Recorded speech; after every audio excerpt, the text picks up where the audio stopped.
Parotta burger இப்போ துபாயில் வந்து ரொம்ப ட்ரெண்டிங்காக போய்ட்டுருக்கு. பட் இப்போ இல்லை, 2 மாதமாகவே அது ஒரு 2-3 மாத தலைவலியே இது ட்ரெண்டிங்காக போய்ட்டுருக்கு. பட் நான் இது செய்யாததுக்கு காரணம் இது பரோட்டாங்கிறனால செய்யலை. பட் என் பையன் வந்து கேட்டுகிட்டே இருந்தான், இது பரோட்டா அன்ஹெல்தியில் எதுக்கு பர்கர் செஞ்சுட்டு வேணாம் அப்படின்னு சொல்லிட்டு இருந்தேன். அப்போ வந்து பரோட்டா ஏன் அன்ஹெல்தி அப்படின்னு கேட்டான். சரி, அதை நான் அப்புறமேட்டுக்கா சொல்கிறேன். இப்போ பாருங்கள், ஃபஸ்ட்டு நம்ம சிக்கன் எடுத்துக்கலாம். இதுக்கு வந்து நான் பேசிக் மசாலா தான் ஆட் பண்ணியிருக்கேன். கரம் மசாலா, பெரி பெரி பவுடர், சீரக பவுடர், கொரியாண்டர் பவுடர், மிளகாய் தூள், சில்லி பவுடர், உப்பு தேவையான அளவு. எவ்வளோ குவான்டிட்டிங்கிறத வந்து நான் டிஸ்கிரிப்ஷனில் போட்டுக்கிறேன். இப்படி நல்லா பிழைஞ்சு நம்ம கொஞ்சம் நேரம் மேரினேஷன் பண்ணி எடுத்துக்கலாம். இப்போ வந்து மைதா வந்து நான் 1.5 கப் எடுத்துருக்கேன். தேவையான அளவுக்கு உப்பு, 1 ஸ்பூன் எண்ணெய், தண்ணி ஊற்றி நம்ம ரொம்ப சாஃப்டான டோவாக பிழைஞ்சு எடுத்துக்கலாம்.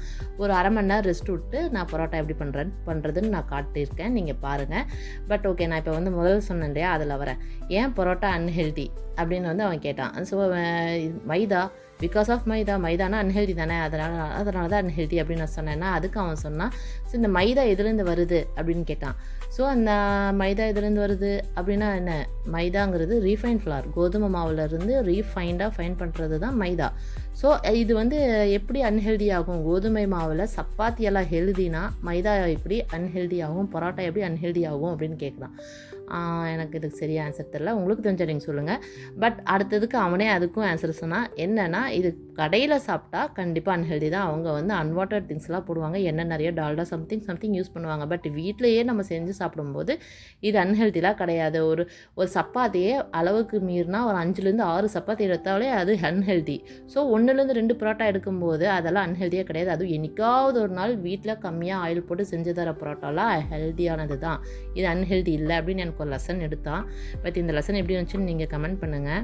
இப்போ நான் பரோட்டா எப்படி பண்ணேன்னு பார்த்தீங்க இல்லையா, அதே மாதிரி தான் பண்ணணும். நம்ம பரோட்டாவுக்கு மட்டும் நம்ம வரமாவு யூஸ் பண்ணக்கூடாது, ஆயிலில் தான் யூஸ் பண்ணணும். அப்புறம் வந்து இந்த நெகிட்டுறதெல்லாம் யூஸ் பண்ணாமல் கையிலேயே தான் பண்ணணும். இந்த மாதிரி குட்டி குட்டியாக பன் பரோட்டா மாதிரி நான் போட்டு எடுத்துட்டேன். ஆயில் கம்மியாக தான் போட்டிருக்கேன். நமக்கு அவ்வளோ கடையில் வர மாதிரி சாஃப்டாலாம் வரல.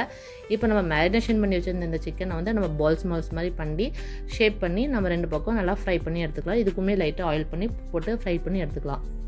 அவ்வளோதான், நம்மளோட ஹெல்த்தியான பரோட்டா பர்கர் ரெடி.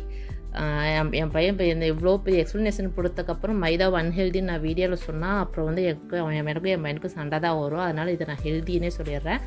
இப்போ வந்து 2 பக்கம் திருப்பி போட்டு நம்மளோட சிக்கன் வெந்தாச்சு. ஸோ இப்போ நம்ம பேன் ஆஃப் பண்ணிவிட்டு சீஸை போட்டு கொஞ்சம் 2 நிமிஷம் மூடி வச்சா அதுவாகவே மெல்ட் ஆயிரும். இப்போ பரோட்டா நடுவில் ஒரு கோடு போட்டு அறுத்து உள்ளுக்குள்ள ஏதாவது சாஸ் வேணும்னா நீங்கள் அப்ளை பண்ணிவிட்டு இந்த நம்ம பண்ணி வச்சுருந்த அந்த சிக்கன் அதுக்கு உள்ளே வச்சு கடிச்சு சாப்பிட்டா சூப்பரான Dubai viral parotta burger ready. But இந்த மாதிரி ரெசிப்பியில் எப்படி வைரல் ஆகுதுன்னே தெரியல. துபாய்க்கும் பரோட்டாக்கும் சம்மந்தமே இல்லை, கேரளாக்காரங்க இருக்கனால வைரல் ஆயிடுது. ஓகே ஃப்ரெண்ட்ஸ், பாய்.